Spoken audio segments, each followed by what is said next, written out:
প্রিয় শিক্ষার্থীরা, আসসালামু আলাইকুম। আমি আজকে যারা অর্ধবার্ষিক পরীক্ষা দিবেন এবং যারা প্রি-টেস্ট পরীক্ষা দিবেন তাদের জন্য গুরুত্বপূর্ণ একটি অধ্যায় 4 কাজ ও ক্ষমতা ও শক্তি। এই অধ্যায়ে 3টা গুরুত্বপূর্ণ সৃজনশীল আলোচনা করব। এই 3টা সৃজনশীল যারা বুঝবেন এই অধ্যায়ে কোনো প্রশ্ন আপনারা আর আটকাবেন না। তো চলেন আমরা প্রথম অঙ্কটা করি। তো এই অধ্যায়ে যদি অঙ্কগুলো করতে চান আপনাদের কি কি সূত্র লাগবে? এই অধ্যায়ের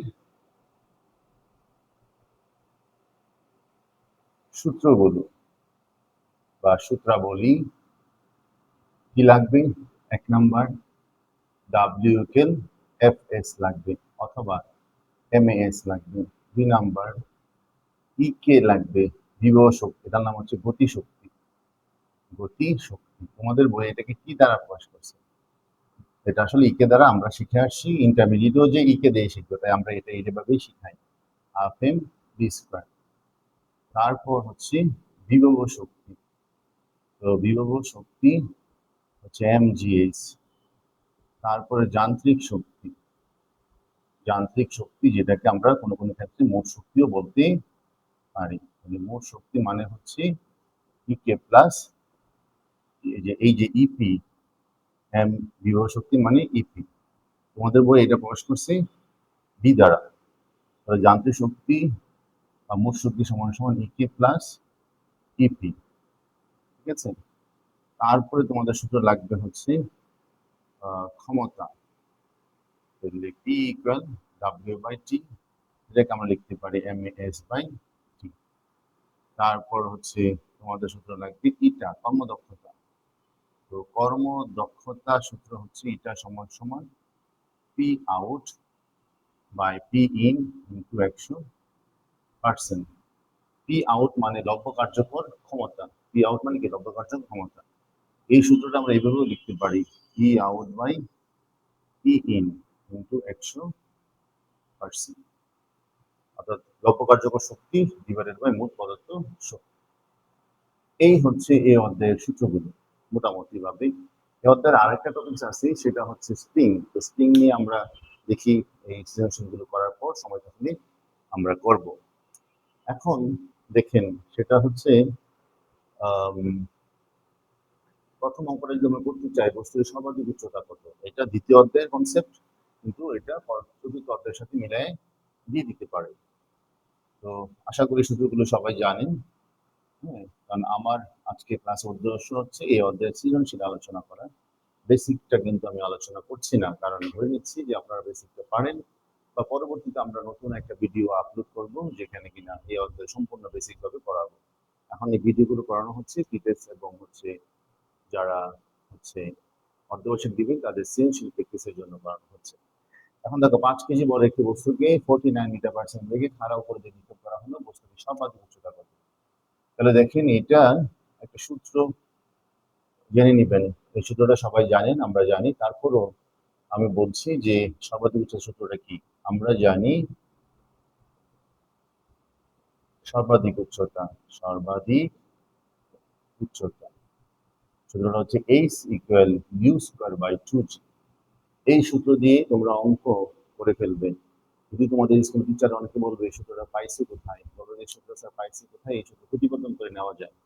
B square equal u square minus 2gh, এই সূত্র থেকে এটা প্রতিপাদন করে নেওয়া যায়। তো টিচাররা এটা জানে, তবে কিছু কিছু টিচার তারপরও ঘাওড়ামি করতে পারে, তোমাদের নাম্বার না দিতে পারে। অবশ্যই তোমরা বলবে এই সূত্রটা ভ্যালিড সূত্র এবং এটা আমরা প্রতিপাদন করতে পারি কোন ফর্মুলা থেকে? V square equal u square minus 2gh থেকে। যাই হোক, আমরা এই সূত্রটা করে ফেলবো, কোনো সমস্যা নেই, কোনো টিচার কাটবে না। আদিবেগ কত? আদিবেগ হচ্ছে 49, তার উপর স্কয়ার 2 ইন্টু 9.8, এত মিটার। হিসাব করলে যত হবে তত। তাহলে সর্বাধিক উচ্চতা আমরা এই সূত্র দিয়ে বের করে নিব, 49 ইন্টু 49 ভাগ 19.6, তাহলে এটা 122.5 মিটার হয়। বস্তুটি সর্বাধিক উচ্চতা বের হয়ে গেল। এবার আসেন এই অধ্যায়ের সবচেয়ে গুরুত্বপূর্ণ প্রশ্ন, যেটা প্রায় পরীক্ষায় আসে, সবার স্কুলে আসে, যে কত উচ্চতায় বস্তুর গতিশক্তি বিভব শক্তির 1/3 হবে। তো আশা করি অঙ্কটা বুঝতে পারছেন খুব সহজেই, যে কত উচ্চতায় বস্তুর গতিশক্তি বিভব শক্তি 1/3 হবে। তো এই প্রশ্নটা অন্যভাবেও আসতে পারে, কত উচ্চতায় বস্তুর বিভব শক্তি গতিশক্তি সমান হবে, কত উচ্চতায় বস্তুর গতিশক্তি তোমার হচ্ছে বিভব শক্তির দ্বিগুণ হবে, কত উচ্চতায় বস্তুর গতিশক্তি বিভব শক্তির 1/5 হবে, যেভাবে আসুক সিস্টেমে। তো এটা নিক্ষিপ্ত বস্তু, কিন্তু মনে রাখবা নিক্ষিপ্ত বস্তুর সূত্র করতে গেলে একরকম নিয়ম, চলন্ত বস্তুর জন্য হচ্ছে কি আরেক রকম নিয়ম। এই জন্য দুটো অঙ্ক আমি একসাথে করাই দিচ্ছি। তো তুমি লিখবা যে মনে করি ভূপৃষ্ঠ হতে x মিটার উচ্চতায় তোমার হচ্ছে গতিশক্তি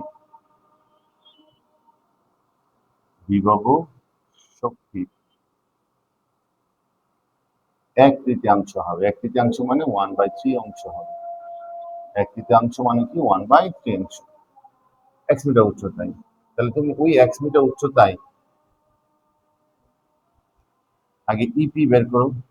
তাহলে ইপি সমান সমান আমরা কি জানি mg x, এবং x মিটার উচ্চতায় তুমি গতিশক্তিটা বের করে নাও।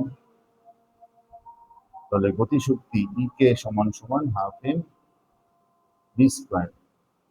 তো এখানে ভি স্কোয়ার মানে আমরা জানি ইউ স্কোয়ার মাইনাস 2g, এখানে এক্স হবে কারণ এটা নিক্ষিপ্ত বস্তু। তাহলে নিক্ষিপ্ত বস্তু যদি বলেন এখানে নিক্ষেপ করা হচ্ছে, তো বললাম এক্স মিটার উচ্চতায় বিভব শক্তি গতিশক্তির কত হবে 1/3 হবে। তাহলে এই যে উপরের দিকে যাচ্ছে গেলেই তো তার গতিশক্তি অর্জন হবে ওই বিন্দুতে, প্লাস এক্স মিটার উচ্চতায় তার বিভব শক্তি। তার মানে হচ্ছে তোমাকে ভূমি থেকে এক্স মিটার উচ্চতায় দুই ক্ষেত্রেই এক্স হবে। তো মনে রাখবা তোমার হচ্ছে নিক্ষিপ্ত বস্তুর ক্ষেত্রে বিভব শক্তির জন্য যে উচ্চতা হবে গতিশক্তির জন্য কি এক উচ্চতা হবে, কারণ এটা নিচ থেকে হচ্ছে। বিভব শক্তি এইচ এর মান সবসময় ভূমি থেকে চিন্তা করতে হয়। তাছাড়া আবার এটা নিক্ষেপ করার কারণে এটা গতিশক্তিটা অর্জন হবে কখন, যখন সে উপরের দিকে উঠবে।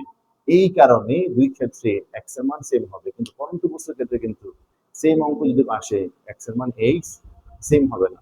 এটা কি হবে পরের অঙ্কটাতে গেলেই তোমরা বুঝতে পারবে।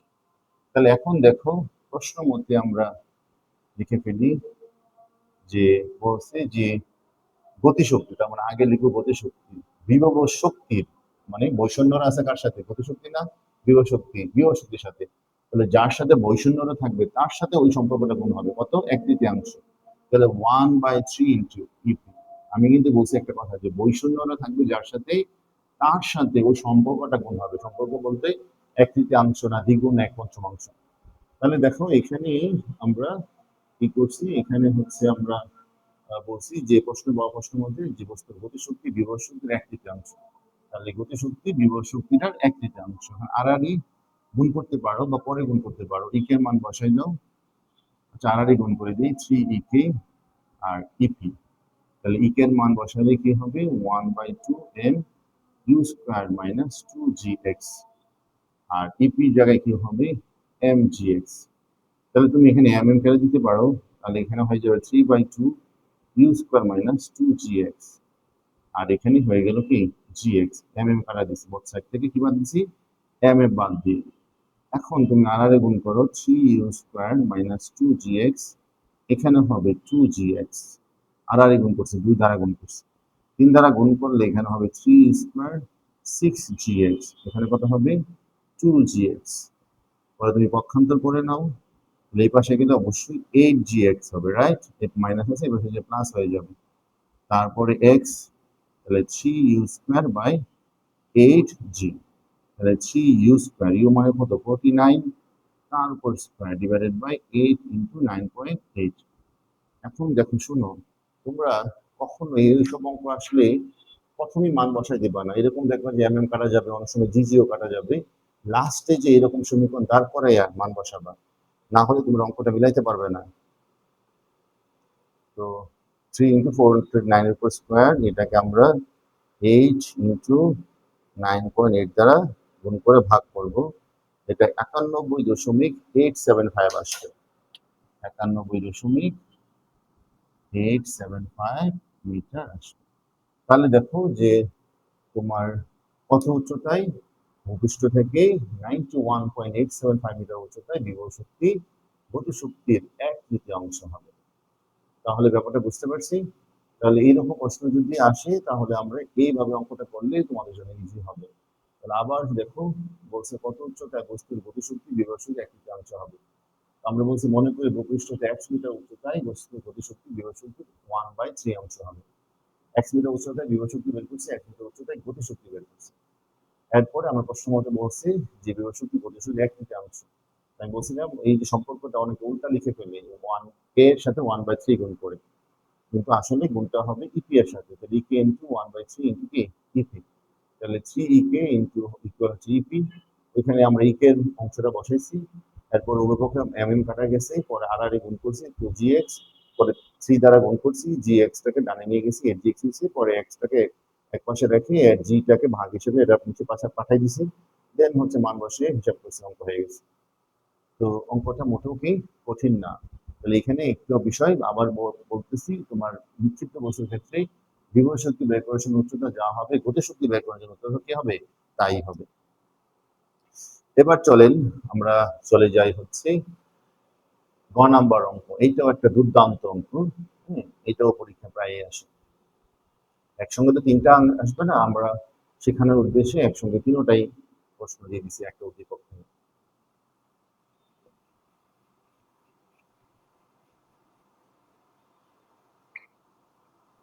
এবার চলেন আমরা চলে যাই হচ্ছে একের গতে। তো একের গতে বলছে নিক্ষেপের মুহূর্তে বস্তুর মোট শক্তি ও নিক্ষেপের 2 সেকেন্ড পর মোট শক্তি সমান থাকবে কিনা। অপরিবর্তিত থাকবে মানে সমান থাকবে। তো মোট শক্তি মানে কি, যান্ত্রিক শক্তি। মোট শক্তি মানে কি যান্ত্রিক শক্তি সমান সমান কি বিভব শক্তি প্লাস গতিশক্তি সমষ্টি। তাহলে নিক্ষেপের মুহূর্তে আমরা বিভব শক্তি গতিশক্তি বের করবো। তাহলে দেখো নিক্ষেপের মুহূর্তে আমরা কি বের করবো, বিভব শক্তি আর গতিশক্তি। নিক্ষেপের মুহূর্তে ইপি মানে বিভব শক্তি, বিভব শক্তি ইপি ইকুয়াল এম জি, তোমার হচ্ছে আমরা জানি এইচ, কিন্তু এটা 0 জুল হবে, কারণ নিক্ষেপের মুহূর্তে এইচ এর মান 0 হয়। নিক্ষেপের মুহূর্তে কি হয় 0 হয়। এবং নিক্ষেপের মুহূর্তে গতিশক্তি, তো গতিশক্তি কে সমান সমান হবে হাফ এম বি স্কোয়ার। তো আমরা জানি গতিশক্তি হাফ এম বি স্কোয়ার, আমরা এখানে ইউ স্কোয়ার দিয়ে লিখে ফেলবো। বি মানে আসলে বেগ, এটা হচ্ছে শেষ বেগ হতে পারে, এটা আদি বেগ হতে পারে। এখন নিক্ষেপের মুহূর্তে তো আর শেষ বেগ থাকে না, নিক্ষেপের সাথে একটা বেগ থাকে। এই বি বলতে আমরা হাফ এম বি স্কোয়ার, এটা সবসময় আদি শেষ বেগ ধরতে হবে, ব্যাপারটা এরকম না। তাহলে এখানে হাফ এম ইউ স্কোয়ার লিখে ফেললেও কোনো সমস্যা নেই। তাহলে এখানেই এম মানে এটা আদি গতিশক্তি, আমরা যে লিখি হাফ এম বি স্কোয়ার এটাকে বলা যায় শেষ গতিশক্তি, আর এটা হবে কি আদি গতিশক্তি। আর নিক্ষেপের মুহূর্তে তো আদি গতিশক্তিই থাকবে। এম মানে কত 5, ইউ মানে কত 49, তার উপর স্কোয়ার সমান সমান। সো স্যার আমি যদি হাফ এম বি স্কোয়ার দিয়ে করি, করে যদি বি এর মান 49 বসাই কোনো সমস্যা নেই, কারণ নিক্ষেপের মুহূর্তে তার আদি বেগ থাকে, আদি বেগ দিয়ে আসলে শেষ বেগ হিসেবে ধরা যাবে। তবে উত্তম হচ্ছে এভাবে লিখে ফেলা হাফ এম ইউ স্কোয়ার। তাহলে আদি গতিশক্তি বলা হয় এটাকে, আর হাফ এম বি স্কোয়ার হলে এটাকে শেষ গতিশক্তি বলে, মানে টি সময়ের পর গতিশক্তি বলে আর কি। এটা হচ্ছে শুরুর গতিশক্তি, তাই জন্য হাফ এম ইউ স্কোয়ার লেখাটাই উত্তম। তাহলে এখানে 5 ইন্টু 49 ইন্টু 49 ভাগ হচ্ছে 2, ভাগ করলে এটা হয় হচ্ছে 6002.5 জুল, 6002.5 জুল। এটা গেল নিক্ষেপের মুহূর্তে। সুতরাং নিক্ষেপের মুহূর্তে মোট শক্তি, নিক্ষেপের মুহূর্তে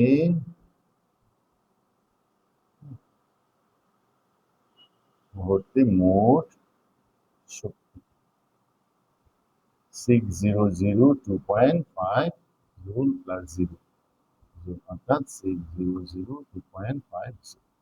এবার আসো আমরা বের করবো হচ্ছে কি নিক্ষেপের 2 সেকেন্ড পর। তো আমরা দুইটা অংশ করি নিক্ষেপের, আমরা এখান থেকে শুরু করি, আমরা সময় লাগবে বা জায়গা লাগবে তাই 2 ভাগে ভাগ করতেছি। নিক্ষেপের 2 সেকেন্ড পর, তাহলে নিক্ষেপের 2 সেকেন্ড পর বেগ বের করব। নিক্ষেপের 2 সেকেন্ড পর বেগ v equal u minus GT. তাহলে নিক্ষেপের 2 সেকেন্ড পর বেগ কেমনে আসবে?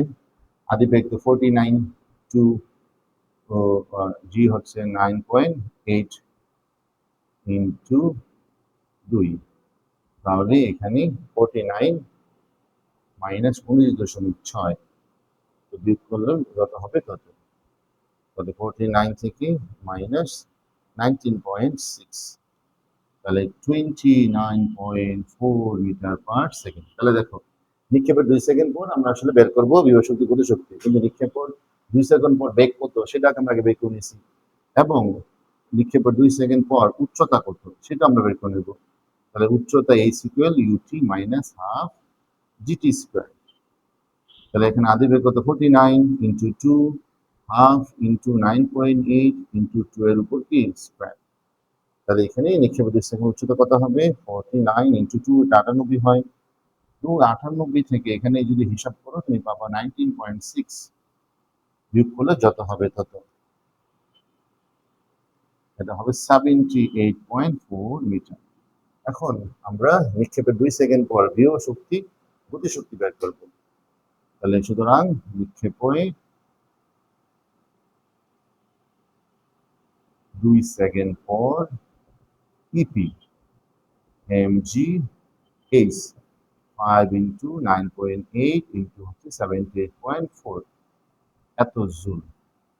তাহলে নিক্ষেপের 2 সেকেন্ড পর 5 ইন্টু 9.8 ইন্টু হচ্ছে 38.3841.6 জুল।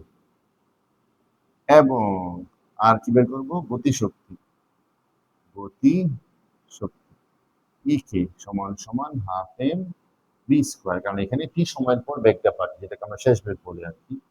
তাহলে 5 বি এর মান কত 29.4, তার উপর কে স্কোয়ার, তাহলে 29.4 তার উপর স্কোয়ার ইন্টু 5 ভাগ 2, তাহলে 2160.9 জুল।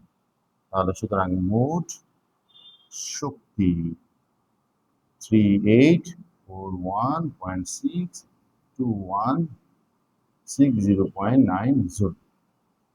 তাহলে মোট শক্তি তো আমরা জানি, মোট শক্তি কি বিভব শক্তি আর গতি শক্তির সমষ্টি। তাহলে এখানে কত আসে 6002.5 জুল। তার মানে কি মোট শক্তি অপরিবর্তিত থাকে। সুতরাং মোট শক্তি অপরিবর্তিত থাকে। প্রমাণ আমরা প্রমাণ করে দিয়েছি, তারা বলছি মোট শক্তি অপরিবর্তিত থাকে কিনা। তাহলে দেখো তারা বলছে নিক্ষেপের মুহূর্তে বস্তুটির মোট শক্তি ও নিক্ষেপের 2 সেকেন্ড পর মোট শক্তি অপরিবর্তিত থাকবে কিনা, মানে মোট শক্তি সমান থাকবে কিনা। মোট শক্তি বলতে বিভব শক্তি প্লাস গতি শক্তি সমষ্টিকে বোঝানো হয়। এটাকে কিন্তু অপর নাম যান্ত্রিক শক্তি, অর্থাৎ যান্ত্রিক শক্তিও কি বিভব শক্তি প্লাস গতি শক্তি। এখানে ধরে নেওয়া হয়েছে এখানে অপচক্রিত শক্তি নাই, তার মোট শক্তি বলতে আবার আরেকটা জিনিস বোঝায় বিভব শক্তি গতি শক্তি প্লাস অপচক্রিত শক্তি, কিন্তু আমাদের এখানে 9-10 অঙ্কগুলো ধরে নেওয়া হয় এখানে কোনো অপচক্রিত শক্তি নাই। তাহলে সেই ক্ষেত্রে মোট শক্তি আর যান্ত্রিক শক্তি কি হয়ে যায় সমান হয়ে যায়। তাহলে আসলে প্রশ্নটা এইভাবে করতে পারতে পারো নিক্ষেপের মুহূর্তে বস্তুর যান্ত্রিক শক্তি নিক্ষেপের 2 সেকেন্ড পর যান্ত্রিক শক্তি সমান কিনা। তো যাই যান্ত্রিক শক্তি থাকুক আর মোট শক্তি থাকুক আমরা উত্তরটা এইভাবে করবো। তাহলে নিক্ষেপের মুহূর্তে আমরা বস্তুর মোট শক্তি বের করছি, নিক্ষেপের 2 সেকেন্ড পর বেগ বের করছি, উচ্চতা বের করছি, তারপরে হচ্ছে কি বিভব শক্তি আর গতি শক্তি বের করছি। তো আশা করি অঙ্কটা আপনারা বুঝতে পারছেন, অঙ্কটা আসলে সোজা, খুব ইন্টারেস্টিং।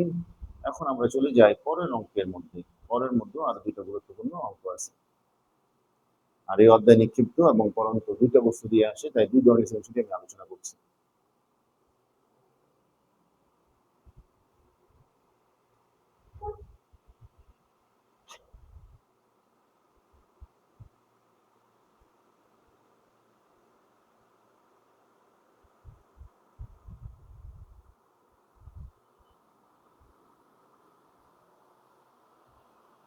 এবার এখন চলে যাই আমরা দ্বিতীয় সৃজনশীলে।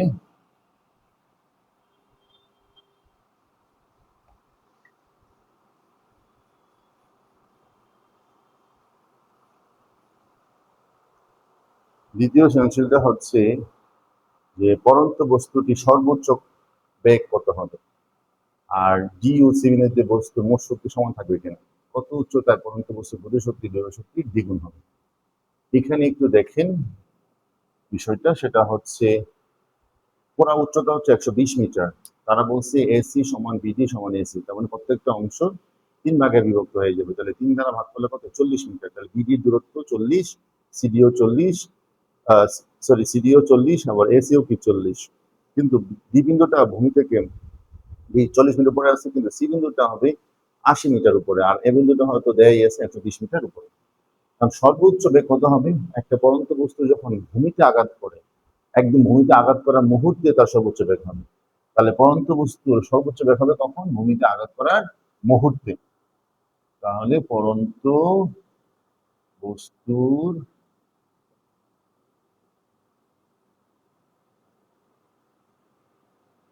সর্বোচ্চ বেগ হবে ভূমিতে আঘাত করার মুহূর্তে। আঘাত করার মুহূর্তে। তাহলে এখন আমরা জানি ভি স্কয়ার ইকুয়াল যত পরন্ত বস্তু ইউ স্কয়ার প্লাস 2জি এইচ। এখানে বি স্কয়ার আদি বেগ শূন্য হয় পরন্ত বস্তু 2 ইন্টু 9.8, সর্বোচ্চ বেগ কত? 120। তাহলে আমাকে 120 নিতে হবে। তাহলে বি স্কয়ার সমান সমান 2 ইন্টু 9.8 ইন্টু 120। তো এটা আমরা গুণ করে নিই। তাহলে 2 ইন্টু 9.8 ইন্টু হচ্ছে 120, তাহলে 2352। তাহলে বি স্কয়ার, তাহলে রুট ওভার 2352, এটা মান আসে হচ্ছে বি সমান সমান root over 2352, 48.49 metre per second. তাহলে পরন্ত বস্তুর সর্বোচ্চ বেগ হবে ভূমিতে আঘাত করার মানে মুহূর্তে, এই বেগটা হবে কত? 49.49 মিটার, কোন এই পরন্ত বস্তুটা। তাহলে সর্বোচ্চ বেগ হওয়া মানে হচ্ছে ভূমিতে টাচ করার মুহূর্তে তার সর্বোচ্চ বেগ হবে। তাহলে এবার আসো খ নাম্বার, বি ও সি বিন্দুতে পরন্ত বস্তুর মোট শক্তি ধ্রুব থাকে, মানে ওই ওই একের গয়ের মতন সমান থাকে। চলো পরন্ত বস্তুর ক্ষেত্রে আমরা চলে যাই। এখানে পরন্ত বস্তুর ক্ষেত্রে উচ্চ আর নিক্ষিপ্ত বস্তুর ক্ষেত্রে অঙ্কগুলো সমস্যা হবে উচ্চতার কারণে।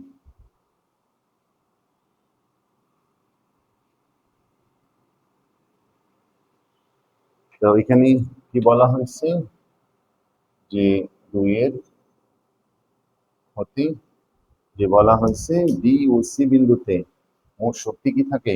ধ্রুব থাকে, ধ্রুব থাকে। তাহলে ডি এবং সি, তাহলে যেহেতু এ বি সমান বিসি সমান সিডি এবং হচ্ছে এসি সমান 120 মিটার, সুতরাং এ বি সমান বিসি সমান সিডি হবে 120/3, 3 4 আবার 40 মিটার, প্রত্যেকটাই 40 মিটার। কারণ এসিটা 120 হলে 3টা ভাগে যদি ভাগ হয় তাহলে প্রত্যেকটা অংশ 3 দ্বারা ভাগ করতে হবে। তাহলে এখন তোমার ডি বিন্দুতে যদি আমরা মোট বিভব শক্তি বের করতে চাই, তাহলে ডি বিন্দু ক্ষেত্রে আমরা বিভব শক্তি বের করব।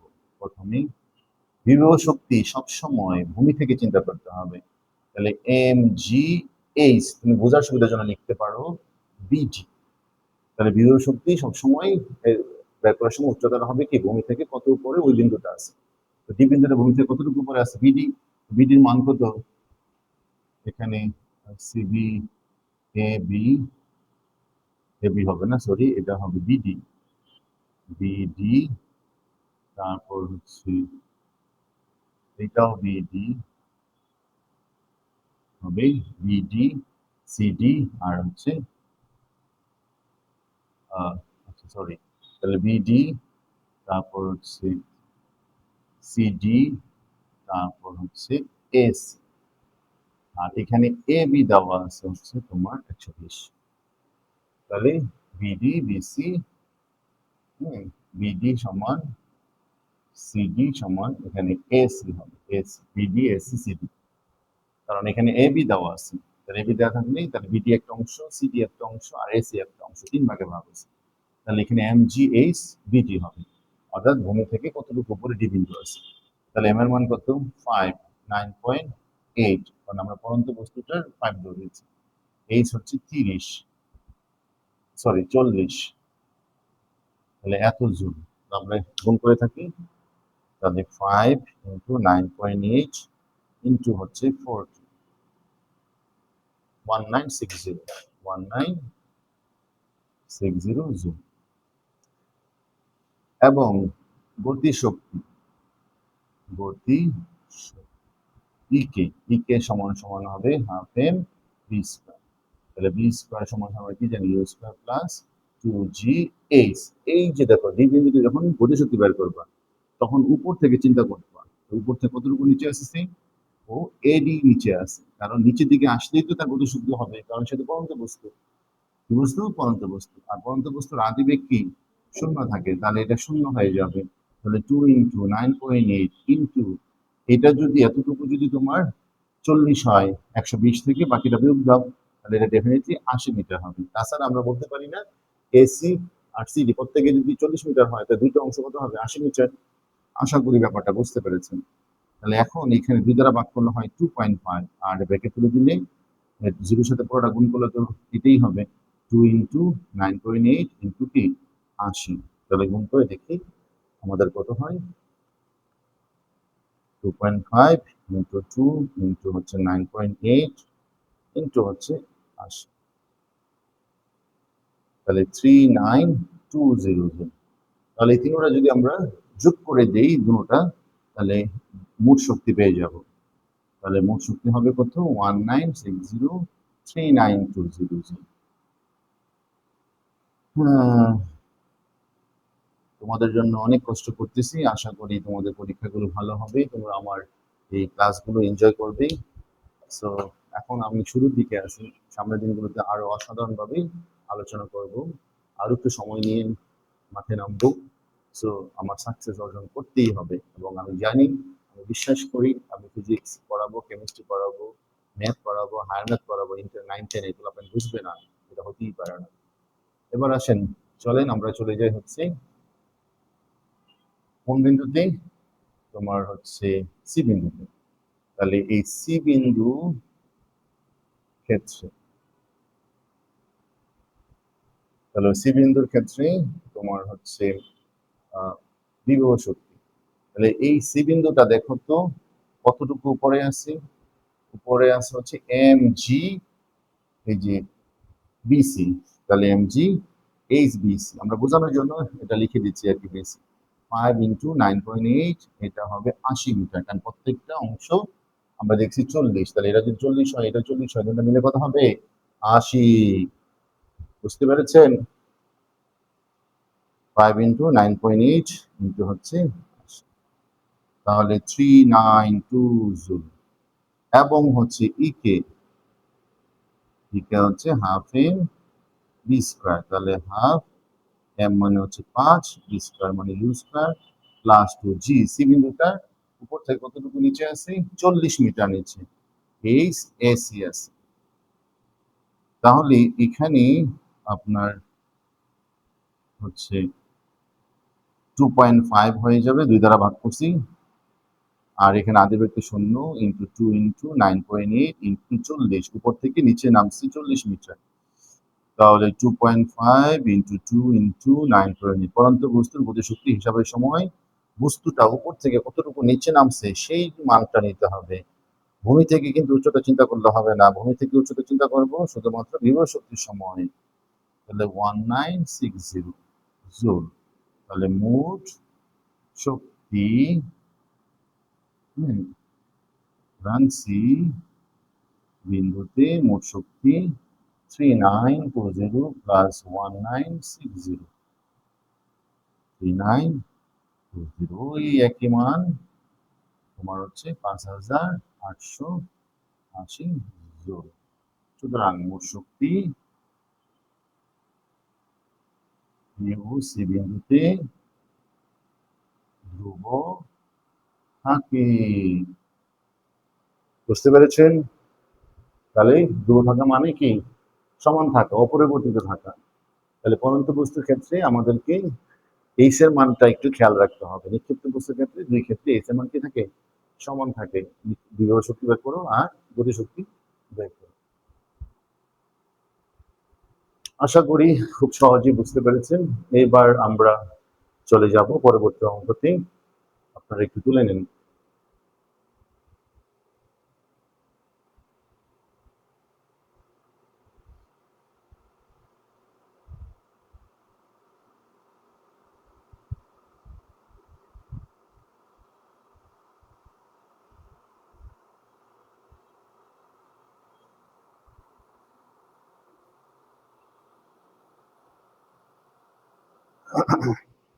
চলে যাই, আমাদের আরো কিছু অনেক অঙ্ক বাকি আছে।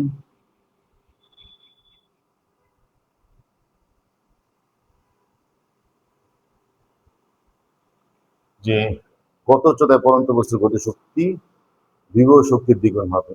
ওই একের গয়ের মতনই, কিন্তু উচ্চতার ব্যাপারটা একটু ভিন্ন হবে। তো ওই আমরা ধরে নিব যে মনে করি যে ভূমি হতে এইচ মিটার উচ্চতায়, সরি এক্স মিটার উচ্চতায়, এইচ ধরলেও সমস্যা নাই, এক্স মিটার উচ্চতায় বিভব শক্তি গতিশক্তি বিভব শক্তি দ্বিগুণ হবে। দ্বিগুণ এক্স মিটার উচ্চতায় বলছে বিভব শক্তি গতিশক্তি কি দ্বিগুণ হবে। তাহলে প্রশ্ন মধ্যে ডিরেক্ট লিখে ফেলতে পারো যে ইপি সমান টু ইকি, কত মিটার উচ্চতায়? এক্স মিটার উচ্চতায়। তাহলে ইপির জায়গায় বসা দিবা এম জি এক্স, ইকের জায়গায় বসা দাও হাফ এম ভি স্কোয়ার। তাহলে দেখো তো এখানে বোথ সাইডে কিন্তু টু টু কাটা গেছে, এই টু টু কাটা যাবে, এম এম কাটা যাবে, তাহলে লিখতে পারো না জি এক্স, আর এখানে কি লিখতে পারো? শুধু বি স্কোয়ার। বুঝতে পেরেছো? টু টু কাটা গেছে আর কি এম এম কাটা গেছে। তাহলে জি এক্স সমান সমান U square minus, sorry U square plus two G, এখানে এটা কিন্তু পরন্ত বস্তু, তো পরন্ত বস্তুর ক্ষেত্রে বি স্কোয়ার জায়গায় লিখবো ইউ স্কোয়ার প্লাস টু জি, এই যে 120 মাইনাস এক্স, কারণ গতিশক্তি সময় তো বস্তুর উপর থেকে নিচে নামে, উপর থেকে নিচে না নামলে তো গতিশক্তি অর্জন হবে না। তাহলে গতিশক্তির সময় আমরা একটু আগে অঙ্ক করছি, গতিশক্তির সময় আমাদেরকে চিন্তা করতে হবে পরন্ত বস্তুর সময় উচ্চতাটা উপর থেকে নিচে কতটুকু নামছে সেই এস এর মান নিয়ে কাজ করতে হবে। সেজন্য পুরো উচ্চতা থাকে যেটা এক্স ধরবা সেটা বিয়োগ করে দিতে হবে। তাহলে কিন্তু নিক্ষিপ্ত বস্তুর ক্ষেত্রে কিন্তু এরকম না, নিক্ষিপ্ত বস্তুর ক্ষেত্রে বিভব শক্তি বের করো আর গতিশক্তি বের করো, উভয়ের জন্যই উচ্চতা এক্স হবে বা এইচ হবে। কিন্তু পরন্ত বস্তুর জন্য যদি তুমি বিভব শক্তির জন্য এক্স ধরে থাকো, তাহলে গতিশক্তির জন্য হবে টোটাল উচ্চতা মাইনাস এক্স, টোটাল উচ্চতা মাইনাস এক্স। তাহলে এখানে জি এক্স আদি বেগ শূন্য, টু জি 120 মাইনাস এক্স, তাহলে এখানে জি জি কাটা, তাহলে এক্স এখানে থাকবে কি টু 120 মাইনাস এক্স, তাহলে এক্স, তাহলে 2 ইন্টু 120, আমরা ডাইরেক্ট গুণ করে দিই 240 মাইনাস টু এক্স, এ পাশে নিয়ে আসলে এটা কি হবে 3x 240, তাহলে x সমান সমান হবে 240 বাই 3, 3 8 24, 80 মিটার উপরে তার বস্তুটার গতিশক্তি বিভব শক্তি কি হবে? দ্বিগুণ হবে। সো বিষয়টা কঠিন? মোটেও কঠিন না। তাহলে পরন্ত বস্তুর ব্যাপারটা, নিক্ষিপ্ত বস্তুর ব্যাপারটা একটু এইচ এর মান নিয়ে খেয়াল রাখতে হবে। নিক্ষিপ্ত বস্তুর ক্ষেত্রে আমরা এইচ এর মানটা বিভব শক্তি গতিশক্তি উভয়ের ক্ষেত্রে সমান ধরি, কিন্তু পরন্ত বস্তুর ক্ষেত্রে যদি বিভব শক্তি মান এক্স ধরি, গতিশক্তি মান হবে টোটাল উচ্চতা মাইনাস এক্স। আশা করি সহজে আপনাদের মাথায় ঢুকেছে বিষয়টা। এবার চলে যাই আমরা পরবর্তী অঙ্কে। যে 10 কিলোমিটার ক্ষমতার একটি মোটর 2 মেট্রিক টন পানি 3 মিনিটে 90 মিটার উপরে উঠাতে পারে, মোটরটির কর্মদক্ষতা কত? কর্মদক্ষতা 10% কমালে ব্যয়িত শক্তি কি পরিবর্তন হবে? এই প্রশ্নটা এইভাবেও আসে, কর্মদক্ষতা 10% বাড়ালে বা 5% বাড়ালে ব্যয়িত শক্তি কি পরিবর্তন হবে? সবসময় এটা প্লাস দিয়ে আসে, হয়তো বাড়ালেই হবে, আমি একটু কমাই দিয়ে করাই দেখাচ্ছি। স্কুলের টিচাররা ক্রিয়েটিভ হইলে এরকম করে তোমাদের দিয়েও দিতে পারে। এখন দেখো মোটরটি কর্মদক্ষতা ব্যাপারটা আমরা জানি, কর্মদক্ষতা আমরা জানি তোমার হচ্ছে যে পিটা সমান সমান হচ্ছে P out by P in into 100%। তো এখানে পি আউট মানে লব্য কার্যকর ক্ষমতা, তাহলে এখানে পি আউট মানে হচ্ছে কি লব্য কার্যকর ক্ষমতা, এটা বের করতে পারি আমরা mgh বাই টি। তাহলে এম এর মান কত, এখানে বলছে 2 metric ton, 1 metric ton 1000 KG, তাহলে 2 মেট্রিক টন 2000 কেজি হবে। বুঝতে পেরেছেন? 9.8, উচ্চতা কত 90, আর টি এর মান 3 মিনিট মানে 3 ইন্টু 60, মানে 3 মিনিট মানে হচ্ছে 180 সেকেন্ড, টি এর মান 3 ইন্টু 60 মানে 180 সেকেন্ড। তাহলে এখন আমরা পি আউটটা বের করে নিতে পারবো। তাহলে 1 মেট্রিক টন 2000 কেজি, অনেক সময় কুইন্টাল আসে, কুইন্টাল মানে হচ্ছে 1 কুইন্টাল মানে 100 কেজি, 1 কুইন্টাল মানে কি 100 কেজি। তাহলে এখানে তোমার হচ্ছে 9800 ওয়াট আসে।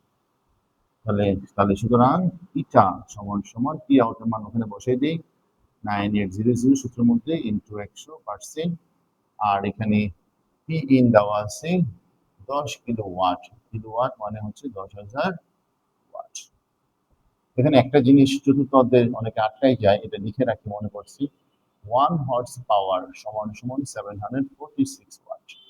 এটা তোমরা মাথায় রাখবা, অনেক সময় বলবে হর্স পাওয়ার দিয়ে অঙ্ক দিতে, তাহলে বলবে মোটরটির ক্ষমতা এত হর্স পাওয়ার, তাহলে হর্স পাওয়ার মানে হচ্ছে 746 ওয়াট। হর্স পাওয়ার মানে কি 746 ওয়াট। এটার জন্য অনেকে পারা অঙ্ক দিয়ে আসতে পারে না, তাই এটা একটু লিখে দিলাম। তাহলে এখানে 10 আরেকটা শূন্য হবে,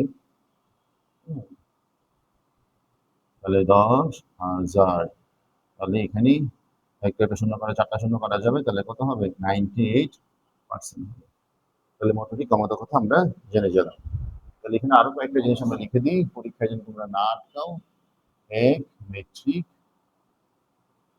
টন হচ্ছে 1000 কেজি, 1 কুইন্টাল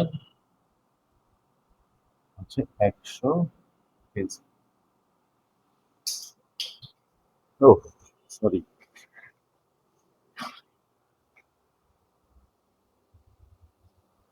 তো আশা করি আপনারা বুঝতে পেরেছেন কিভাবে কর্মদক্ষতা বের করতে হয়। এবার আসেন কর্মদক্ষতা 10% বাড়ালে ব্যয়িত শক্তির কি পরিবর্তন হবে, একটা অঙ্ক করি। তো কর্মদক্ষতা তো আমরা কমালে বলছি, এখানে তো আর বাড়াইতে পারবো না, কারণ কর্মদক্ষতা বাড়ানোর সুযোগ নাই, কারণ 100% বেশি তার কর্মদক্ষতা হইতে পারে না। তাহলে আমরা ক নাম্বার 3 খ ক নং হতে প্রাপ্ত, তো ক নং হতে প্রাপ্ত ইটা সমান সমান তোমার হচ্ছে 98%। কারণ কর্মদক্ষতা 10% বাড়ালে ব্যয়িত শক্তি পরিবর্তন হবে। তাহলে কমানোর আগে, বাড়ালে না কমানোর আগে ব্যয়িত শক্তি কত সেটা একটু বের করে নিই। তো কমানোর পূর্বে ব্যয়িত শক্তি, কমানোর পূর্বে ব্যয়িত শক্তি, ব্যয়িত শক্তি আসলে এখানে E1 দাও, E1 সমান সমান mgh, অর্থাৎ ব্যয়িত শক্তি মানে কৃত কাজ আর কি। তাহলে এখানে এম এম হচ্ছে কত 2000, ব্যয়িত শক্তি মানে কি কৃত কাজ, শক্তি আর কৃত কাজ তো একই জিনিস, কাজ। এস এর মান 90, তাহলে যত হবে তত, এটা হচ্ছে কমানোর পূর্বে ব্যয়িত শক্তি, মানে কমানোর পূর্বে বা মানে বাড়ানোর পূর্বে ব্যয়িত শক্তি মানে হচ্ছে মনে রাখবে mgh। কারণ মানে ব্যয়িত শক্তি মানে ইঞ্জিন দ্বারা কৃত কাজ, কাজ হয় সূত্রই মানে mgh, ব্যয়িত শক্তি মানে কি ইঞ্জিন দ্বারা কৃত কাজ। তাহলে 1764000, এটা হচ্ছে কমানোর পূর্বে ব্যয়িত শক্তি। তো কমানোর পর, তাহলে কমানোর পর মানে হচ্ছে, তাহলে এখানে নতুন করে এটা পাবা, এটা সমান সমান হবে 98% মাইনাস 10%, অর্থাৎ 88%। এখন তোমাকে তো ব্যয়িত শুধু নতুন করে বের করতে যদি চাও, ইঞ্জিনের ক্ষমতা তো আমাদের দেওয়াই আছে। তাহলে এখন আমরা লিখবো ইটা প্রাইম সমান সমান হচ্ছে E prime out divided by E in into 100%। তাহলে আমরা নতুন করে ই প্রাইম আউট বের করবো, মানে ব্যয়িত শক্তি বের করবো। তাহলে কি হয়ে যাবে, eta prime into E in by হচ্ছে 100%। আসছে, আর গুণ করছে। তাহলে ই ইন সরাসরি আমাদের দেওয়া নাই, অর্থাৎ আমাদের পি ইন দেওয়া আছে। পি ইন হচ্ছে 10,000 ওয়াট। এই 10,000 ওয়াটকে তুমি যদি সময় দ্বারা গুণ করো, পি ইন কে যদি টি দ্বারা গুণ করো, তাহলে ই ইন পাওয়া যাবে। তাহলে এই যে 10,000, এটার সময় হচ্ছে 180, তাহলে গুণ করলে এত জুল হবে। তাহলে 1800000, তাহলে 4টা শূন্য হয়ে যাবে, রাইট? 4টা শূন্য, তাহলে এই যে ই ইন বের হয়ে গেল, হ্যাঁ, 1800। আর এটা প্রাইম, সরি এটার উপরে বসবে, এটা প্রাইম হচ্ছে কত, 88%, এটা হচ্ছে ইন 1800। অর্থাৎ মোট প্রদত্ত ক্ষমতাকে যদি সময় দ্বারা গুণ করো, তাহলে মোট প্রদত্ত শক্তি বের হবে, মানে যেটা কিনা ইন বলি। ইন মানে কি, মোট প্রদত্ত শক্তি।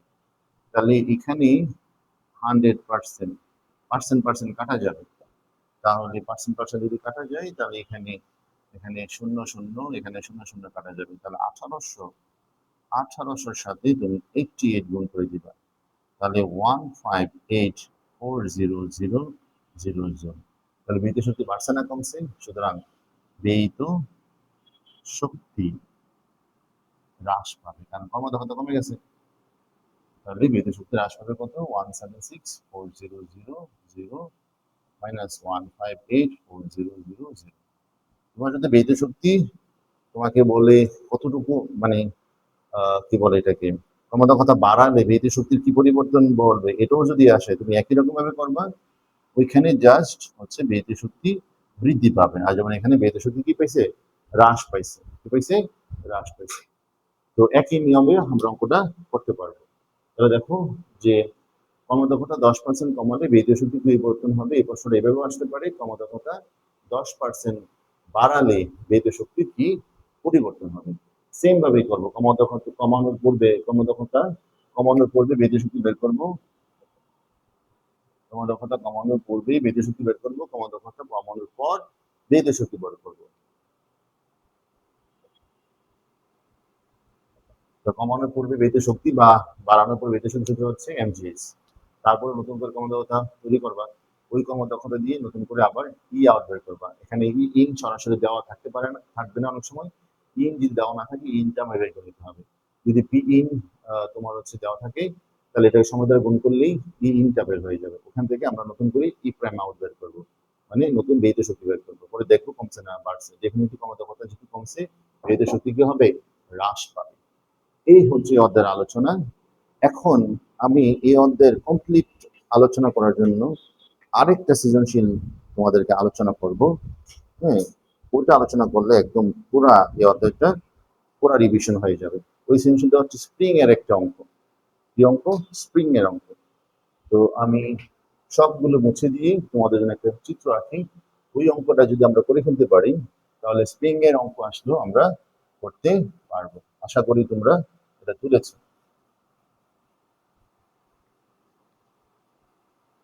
তাহলে দেখি তো একটা স্প্রিং এর অঙ্ক, সরি আমার আলফা একাডেমি মুছে দিলাম। তো এখানে স্প্রিং এর অঙ্কই আমরা একটা করি। আমার প্রিয় আলফা একাডেমিটা আবার লিখে দেই, আলফা একাডেমি। তাহলে এখানে একটা স্প্রিং কে, এটা দৈর্ঘ্য হচ্ছে তোমার 10 মিটার। এই স্প্রিংটাতে একটা বস্তু ঝুলাই দিলে এটা হয়ে যায় হচ্ছে তোমার 11 এটার মধ্যে একটা বস্তু ঝুলাই দেওয়া হয়েছে। তখন এটার উচ্চতা হয়, সরি, তখন এটার উচ্চতা হয়ে যায় হচ্ছে 11.5 মিটার, মানে এটার দৈর্ঘ্যটা 11.5। এখন এখানে যে বস্তুটা ঝোলাইছে সেটা হচ্ছে এম কেজি, আর স্প্রিং ধ্রুবক দেওয়া আছে 500 নিউটন পার মিটার। তাহলে এখন স্প্রিং ধ্রুবকের একক কিন্তু আরেকটা হয়, জুল পার মিটার স্কোয়ারও হয়। স্প্রিং ধ্রুবকের একক জুল পার মিটার স্কোয়ার হয়, নিউটন পার মিটার। এরকম একটা স্প্রিং কে ঝুলাই দিছে, মানে প্রথম একটা স্প্রিং দৈর্ঘ্য, ওটা দৈর্ঘ্য হচ্ছে 10 মিটার, কিন্তু স্প্রিংকে আমাদের বস্তু ঝুলাইলে তার দৈর্ঘ্য হয়ে যায় কত, 11.5 মিটার। স্প্রিং ধ্রুবক এত। প্রশ্ন করছে এম এর মান কত। এম এর মান। দ্বিতীয় প্রশ্ন হচ্ছে স্প্রিং এ পূর্বের তুলনায় দ্বিগুণ ভর ঝুলালে এর কৃত কাজের কি পরিবর্তন হবে? কি পরিবর্তন হবে?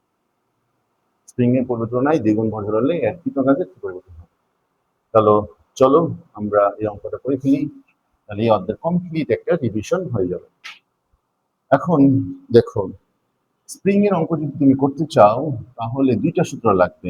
এফ ইকুয়াল হচ্ছে মাইনাস কে এক্স, এটা হচ্ছে স্প্রিং বল এর সূত্র। আর স্প্রিং এর সঞ্চিত শক্তি, স্প্রিং এ সঞ্চিত শক্তি বা স্প্রিং দ্বারা কৃত কাজ, স্প্রিং দ্বারা কৃত কাজ বা বিভব শক্তি, মানে স্প্রিং এর বিভব শক্তি। এটা সূত্র হচ্ছে ইউ সমান সমান হাফ কে এক্স স্কয়ার। তোমাদের বই এটা বি দ্বারা প্রকাশ করছে, বি হাফ কে এক্স স্কয়ার। কে মানে স্প্রিং ধ্রুবক, এক্স মানে কি প্রসারণ বা সংকোচন, আর এফ মানে হচ্ছে স্প্রিং বল, আর কে মানে স্প্রিং ধ্রুবক, এক্স মানে সংকোচন বা প্রসারণ। আর হচ্ছে স্প্রিং ধ্রুবকের সংজ্ঞা জানো? স্প্রিং ধ্রুবক হচ্ছে কোনো একটা স্প্রিং এর মুক্ত প্রান্তে তোমার হচ্ছে দৈর্ঘ্য এক একক বাড়াইতে স্প্রিংটি যে বলে এক একক, যদি কোনো একটা স্প্রিং এর মুক্ত প্রান্তে কোনো দৈর্ঘ্য যদি এক একক বাড়ায় তাহলে স্প্রিংটি যে বলে আবার আগের অবস্থায় ফেরত আসবে, সেটাকে বলা হয় হচ্ছে স্প্রিং ধ্রুবক। আরো সহজ করে বললেই, একটা স্প্রিং এর এক প্রান্ত 1 মিটার বাড়াইতে গেলে যে পরিমাণ বল দিতে হবে সেই বলটাই হচ্ছে স্প্রিং ধ্রুবক। স্প্রিং ধ্রুবক 500 নিউটন পার মিটার, মানে স্প্রিং এর এক প্রান্ত 1 মিটার বাড়াইতে গেলে তোমাকে 500 নিউটন বল প্রয়োগ করতে হবে। এই জিনিসটাকে বলা হয় স্প্রিং ধ্রুবক। এখন দেখো, এই ক নম্বর অঙ্কটা যদি আমরা করতে চাই তাহলে আমাদের যে সূত্রটা লাগবে সেটা হচ্ছে, আমরা জানি এফ ইকুয়াল কে এক্স। এখানে অঙ্ক করার সময় আমরা আসলে মাইনাসটা ইউজ করবো না। কি মাইনাস দ্বারা এখানে বোঝানো হয়েছে, স্প্রিংটাকে তুমি যেদিকে লম্বা করবা সে উল্টা দিকে স্প্রিং বল অনুভব করবে। যেদিকে লম্বা করবা ওদিকে উল্টা দিকে সে, কারণ একটা স্প্রিংকে লম্বা করে ছেড়ে দিলে দেখো সে আগের অবস্থায় একটা নির্দিষ্ট বলে চলে আসবে, ওইটাই স্প্রিং বল। আগের অবস্থায় যে বলে ফেরত আসবে সেটাই স্প্রিং বল। এই জন্য বিপরীত বোঝানোর জন্য মাইনাস ব্যবহার করা হয়। অঙ্কতে আমাদের মাইনাস ইউজ করার দরকার নাই। কিন্তু আমরা যেহেতু একটা বস্তু চলাইছি, তার মানে তার ওজন, এই ওজনটাই হবে এখানে বল। তাহলে এম জি ইকুয়াল কে এক্স। তাহলে তারা বলছে এম এর মান কত, তাহলে এম এর মান কত হবে? এম এর মান হবে কে এক্স বাই জি। এক্স কি? এক্স হবে 11.5 মাইনাস 10, কারণ প্রথম আদি দৈর্ঘ্য 10 আর এটা হচ্ছে 11.5, তাহলে 1.5। তাহলে কে এর মান কত? 500, 1.5। জি এর মান কত? 9.8। তাহলে 500 ইন্টু 1.5 ভাগ হচ্ছে 9.8, 76.53, 76.531 কেজি। এই হচ্ছে তোমার ক নম্বর অঙ্ক টাইমের মান। বুঝতে পেরেছেন? খুবই সোজা। এবার আসেন, অর্থাৎ একটা স্প্রিং, এই স্প্রিংটাকে এত ভর ঝুলালে এটা এতটুকু লম্বা হবে, এত লম্বা হইলেই সে একটা বলে তো আবার আগে আসবে, ফেরত আসবে আগের জায়গায়। যদি আমরা ভরটা অপসারণ করি ওটাই হবে স্প্রিং বল। তাহলে বস্তুর যতটুকু লম্বা হয়েছে কার কারণে? ওজনের কারণে। ওজন মানে কি? এমজি। স্প্রিং এ পূর্বের তুলনায় দ্বিগুণ ভর ঝুলালে তার কৃত কাজে কি পরিবর্তন হবে? তা তুমি যদি ভর দ্বিগুণ ঝুলাও তাহলে এটা কি লম্বা এতটুকুই হবে? ভর দ্বিগুণ করলে তার লম্বাটা কি হয়ে যাবে? আরো বেড়ে যাবে। কারণ যদি আমি 76.531 কেজি ঝুলাই, এত হয় 1.5 মিটার বাড়ে।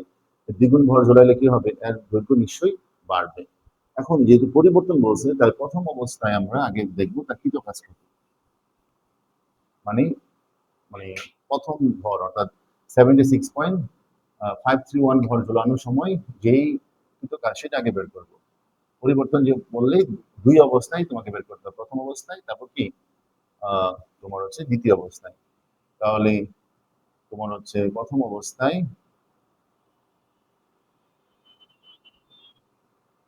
কৃত কাজ, W1, আচ্ছা W1 ও ধরতে পারো, আচ্ছা আমরা ধরে নিই V1 সমান সমান হাফ কে এক্স স্কোয়ার। তাহলে হাফ কে, কে মানে হচ্ছে 500, এক্স মানে হচ্ছে আমরা দেখছি 1.5 স্কোয়ার, কারণ আমরা দেখছিলাম এক্স হচ্ছে 11.5 মাইনাস 10 অর্থাৎ 1.5। তাহলে আমরা দেখি কত হয়, তাহলে 1.5 তার উপর স্কোয়ার, এই মানটার সাথে 500 গুণ, 500 ইন্টু 1.5 ভাগ হচ্ছে 2, তাহলে 375 জুল। আবার লিখি 1.5 ইন্টু 1.5 ইন্টু 500 ভাগ হচ্ছে 2, 562.5 জুল। এবার হচ্ছে ভর দ্বিগুণ করলে, ভর দ্বিগুণ করলে, তো ভর দ্বিগুণ করলে পরিবর্তিত ভর কত হবে? পরিবর্তিত ভর এম প্রাইম ধরি 76.531 কে 2 দ্বারা গুণ করো, কারণ ভর যদি দ্বিগুণ করো তাহলে তোমার সংকোচ প্রসারণটাও কি হবে? চেঞ্জ হয়ে যাবে। তাহলে এখানে 153.062। তাহলে এখন আমরা নতুন প্রসারণ বের করবো। এখন আমরা জানি f ইকুয়াল কি kx, তাহলে f সমান সমান কি m প্রাইম g, কারণ ভর যদি দ্বিগুণ করছি তাহলে kx, তাহলে x এটাকে x প্রাইম ধরো, কিন্তু নতুন দৈর্ঘ্য বের করবো, x ইকুয়াল হচ্ছে m prime g divided by k। Spring ধ্রুবক কখনো চেঞ্জ হয় না, একটা স্প্রিং এর স্প্রিং ধ্রুবক সবসময় একই রকম থাকে, 53.062 ইন্টু 9.8 ইন্টু 9.8, এটাকে ভাগ করবো 500 দ্বারা, তাহলে এটা হয় হচ্ছে তোমার 3 মিটার প্রায়। তাহলে সুতরাং পরিবর্তিত কৃত কাজ মানে ভর দ্বিগুণ করলে কৃত কাজ, সেই মানটা আমরা b2 ধরি, b2 সমান সমান হাফ কে এক্স প্রাইম স্কোয়ার, তাহলে হাফ কে 503 এর উপর স্কোয়ার, তাহলে কত হয়? তাহলে 500 ইন্টু 9 ভাগ হচ্ছে 2, তারপরটা হয় হচ্ছে 2500 জুল, অর্থাৎ তার কৃত কাজ অনেক বেড়ে গেছে। তাহলে সুতরাং কৃত কাজের পরিবর্তন, তাহলে পরিবর্তনটা কত হয় দেখি, পরিবর্তন আমরা হচ্ছে B2 কে B1 দ্বারা ভাগ করি, তাহলে 2250, B1 হচ্ছে 562.5, তাহলে এটাকে 562.5 দ্বারা ভাগ করলে হয় 4, অর্থাৎ B2 সমান সমান 4, B1। অর্থাৎ দ্বিতীয় যে কৃত কাজ, ভর দ্বিগুণ করলে যে কৃত কাজ হয় সেটা প্রথম কৃত কাজের কয় গুণ? 4 গুণ। তাহলে বুঝতে পেরেছেন যে স্প্রিং এর ভরের পূর্বের তুলনায় দ্বিগুণ ভর ঝোলালে কৃত কাজে কি পরিবর্তন হবে। তাহলে সেক্ষেত্রে ভর দ্বিগুণ ঝোলানো মানে তার দৈর্ঘ্যটা কি হয়ে যাবে? দ্বিগুণ হয়ে যাবে। দৈর্ঘ্য যদি দ্বিগুণ হবে না, মানে দৈর্ঘ্য বেড়ে যাবে। ওই পরবর্তী দৈর্ঘ্যটা কত সেটা আমরা বের করছি। প্রথমে তো আমরা প্রথম অবস্থায় কৃত কাজ বের করছি, ভর দ্বিগুণ করলে পরবর্তীতে দৈর্ঘ্যটা বের করছি 3 মিটার, ওটা দিয়ে আবার কৃত কাজ বের করছি, তারপরে রেশিও করে দেখলাম যে পরিবর্তনটা কতটুকু হয়। স্প্রিং এর অঙ্ক কঠিন, মোটেও কঠিন না। স্প্রিং এর অঙ্ক আসলে এই দুটা সূত্রের বাইরে কোনো আর সূত্র নেই। তো যাই হোক, তোমাদের অসাধারণ একটা ভিডিও আলোচনা করে দিলাম। এই ভিডিওটা যারা দেখবে তাদের ইনশাল্লাহ এই অধ্যায়ের আর কোনো সমস্যা থাকবে না। আজকে এতটুকুই, ভালো থাকবেন, ভিডিওতে লাইক দিবেন, কমেন্টস করবেন, আমার ভিডিওটা সাবস্ক্রাইব করে দিবেন চ্যানেলটা। আল্লাহ হাফিজ।